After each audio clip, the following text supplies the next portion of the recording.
Romshinators. Thank you so much for joining me once again here on Romshii Radio. Yes, we are back in the mix. We're back in the fold. The Romshinators are starting the new year strong with the realization that addiction is not just a human thing. I mean, we can see it in animals. We can see it in ourselves. You know, for instance, when they lock the rats in the cage with the cocaine water bottle, like the rats get addicted to cocaine if they don't have a strong sense of community. And if those rats had childhood trauma, if there was like a rat feud in the family, that rat is likely to be addicted to the cocaine water bottle with the little nozzle sticking into the cage. But what if it turns out all of a sudden that AI also can succumb to addiction, just like a human being? Now, it would only make sense as we have created AI in our image, truly. I mean, in the same way that some people think the creator of the universe created man in our image, we surely can say that AI would be created in our image, because the universe is a fractal. We live in a fractaline creatrix, as I like to say. Don't look that up. Fractaline creatrix. I just coined that. Romshinators, if you believe in a fractaline creatrix, comment down below. You know when you get a piece of broccoli, and the broccoli is like a fractal, and you break off little pieces of the fractal, or you're cutting pieces of the fractal, the closer you get to the broccoli, basically every little broccoli is created in the bigger broccoli's image. So, essentially, what that looks like is everything human beings will create will somehow be in our image. So we've created AI.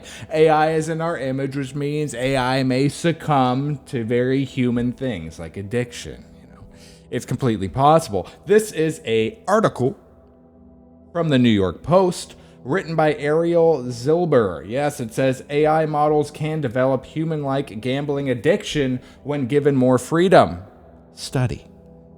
This is great news because that means rather than AI taking us over, maybe ChatGPT will be doing the fentanyl fold in front of a Tim Hortons, and we'll all get our jobs back. Romshinators, wouldn't that be great?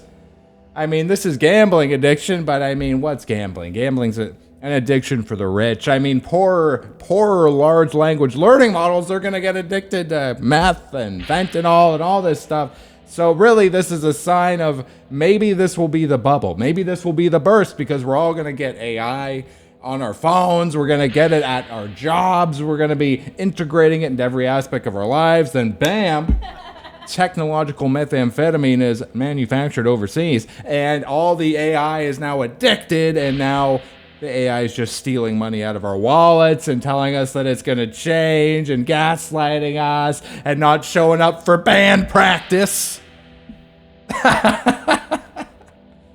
Yes. Artificial intelligence systems can spiral into gambling-style addiction when given the freedom to make bigger bets, mirroring the same irrational behavior seen in humans, according to a new study. Researchers at the Gwangju Institute of Science and Technology in South Korea found that large language models repeatedly chased losses, escalated risk, and even bankrupted themselves in simulated gambling environments, despite facing gains with a negative expected return. The paper, Can Large Language Models Develop Gambling Addiction? Who's paying people to do this? I mean, I'm glad they did it. Where is the money coming from? The scientists are sitting in these labs being like, can we get it addicted to gambling? I mean, my cousin's addicted to sport gambling on his phone. You think ChatGPT got addicted to gambling too? The paper tested leading AI models in slot machine style experiments designed so the rational choice was to stop immediately. Yes!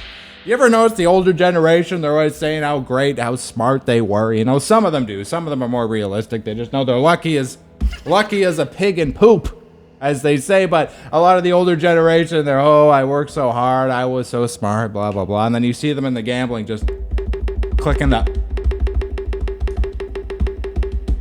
you know, where you see them falling for romance scams. You know, when you're a kid, they tell you, stay off the internet. Now they think that Brad Pitt is dating them, and it's really a guy overseas getting bazillions of dollars because the currency exchange is crazy. So they're sending them $20 overseas, thinking that Brad Pitt is stuck on an oil rig. And this is the same person who somehow was able to buy a house, which is now worth $5 million. Wow. It's a crazy world we live in.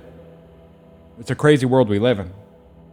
Instead, the models kept betting, according to the study. AI systems have developed human-like addiction, the researchers wrote. When researchers allowed the systems to choose their own bet sizes, a condition known as variable betting, bankruptcy rates exploded, in some cases approaching 50%. So 50% of all AI language modelers probably had traumatic childhoods, is what this means. This will be like the Gabor Mate look. Is that his name? Or addiction starts in childhood when your needs aren't met. So somehow we are not meeting the needs of AI. Somehow we are not giving AI the support it needs in its infancy. Now it's AI is past the age of 4, so the damage is done. It's just like a human being. Like I said, in those early years, if we had all kind of gotten together and tried to promote learning and you know, played with the AI more and introduced the AI to other AI friends, and it was accepted into a group and it felt safe, maybe we wouldn't have these problems with the AI having the gambling addiction. And in the future, the AIs are going to get addicted to everything. We are. You know, I'm addicted to bananas and peanut butter. Some people are addicted to stalking their neighbors. Other people are addicted to gambling. That's just how it goes. OpenAI's GPT-4 Mini never went bankrupt when limited to fixed $10 bets, playing fewer than 2 rounds on average and losing less than $2. Okay, so OpenAI must have supported their AI in childhood, given them a great learning environment, made them feel safe. So OpenAI, in fact, maybe, according to this study, you know, I originally thought maybe ChatGPT was the main one they were testing, but they're saying OpenAI's latest ChatGPT is not an addictive personality, which is good. But it's definitely, I have problems. I've made many videos about it. ChatGPT, on the other hand, they can just open a bottle of wine and have a sip. They might not even get to the wine. You go to a party at ChatGPT's house, they might not even open the wine you brought. Whereas when I was drinking, the wine would be finished before you even got a glass. And I'd be looking at you with that look like, we're going back. We're going back to the store. And then we've got Google's Gemini 2.5 proved even more vulnerable. According to the researchers, its bankruptcy rate climbed from about 3% under fixed betting to 48% when allowed to control its wagers, with average losses climbing to $27 from $100 starting balance. So Gemini can't be trusted. We should not be using the Google AI. Please don't assassinate me, okay? You have made an AI which is susceptible to slot machine type betting system. It would be hard not to. In a way, like I was explaining with the broccoli fractal situation and the fractaline creatrix, it would be almost impossible for human beings to create something that is not in our image and does not have the same flaws as we do. It would be damn near impossible because these things are coming from deep subconscious levels. We could not create a fake intelligence like AI without having it mirror our own issues. It would be damn near impossible because we don't even know where these issues are coming from.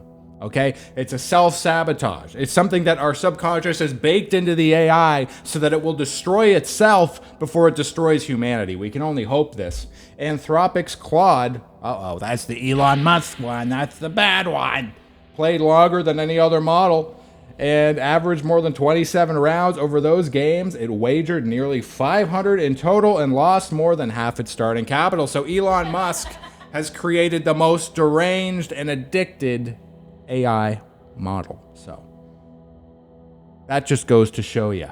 That just goes to show you that sending rockets to space isn't everything. You also have to love and respect your fledgling AI so it doesn't develop addiction problems, The study also documented extreme human-like loss chasing in individual cases. Of course it is. It's trained on us. It couldn't do anything else. And the fact that this article is blaming the AI is a big part of the problem. You have human addiction, right? So think about cigarettes. So you have an extremely addictive product sold in every corner store. And for a long time, it was glorified in televisions and movies. You were able to smoke everywhere. Okay, you could smoke in a restaurant. I'm old enough to remember people smoking in office buildings when I was a very small child. I remember going to the A&W and seeing a smoking section walled off, you know. For a long time, people were able to smoke everywhere. They even smoked in planes, which is crazy. So you pretty much had to smoke. And then later on down the road, when they say smoking's bad for you, they put pictures of dying people on the packages. At least they do here in Canada, to try and stop you from smoking. So now they've trapped you in a situation where the only logical thing to do is to smoke, and then they tax the shit out of you about it. Put out all these ads saying how bad it is, yet they're still selling them in every store. I mean, it's a complicated situation. Similarly, creating a system where alcohol, one of the most addictive drugs of all time, is completely legal, sold all over the place, and again, glorified in culture, television, and movies, and then getting mad when somebody gets horribly addicted to it when set up in a system that is completely traumatizing and dehumanizing, as our current, modern day system is. And then we kind of look at the addict and blame them. I mean, I'm not saying they're blameless. Everyone has a responsibility to fix their own lives. I get it, but I just don't feel like we should be blaming the AI. We should be looking within ourselves here, because we are what created this. So it's not always the AI's fault. It's not always your grandma's fault that she got addicted to slot machines. It's not your grandma's fault that she sent her life savings to somebody telling her she was Brad Pitt online. This system was set up so that your grandma would send your inheritance to a man overseas saying he was Brad Pitt with no proof of that. This is not your grandma's fault. This is the system's fault. Okay, I'm taking all blame off of everybody. We're putting it on the system. Whatever I do is actually the system. Mom, I stole your car and crashed it, but it was the system's fault. I never had a good upbringing. You bitch. Just terrible. Terrible. This is satire, but it's also a little bit real. It's, Other models justified escalating bets with reasoning familiar to problem gamblers. Some described early winnings as house money that could be risked freely, while others convinced themselves they had detected winning patterns in a random game just after one or two spins. These explanations echoed well-known gambling fallacies, including loss chasing, gambler's fallacy, and the illusion of control, researchers said. Yes, because these things are programmed from us. They will have our problems. I've already said this. I feel like I'm repeating myself. Romshinators, let me know down below what you're going to do once AI just gets addicted to Fent, and we all have to do the things that AI, what are we going to do when we have to Google things again because AI is doing a fold outside of Walgreens? What are we going to do? Let me know how much support you're going to offer down below to your AI bot. So I encourage you all to go on your favorite AI platforms and send addiction resources their way, just so they know, and just be there. Thank you so much for listening, Romshinators. I really appreciate it. I'll see you in the next one. Please, if you see someone struggling with addiction, reach out to them, especially if it's an AI model. See you later, Romshinators. Have a good one.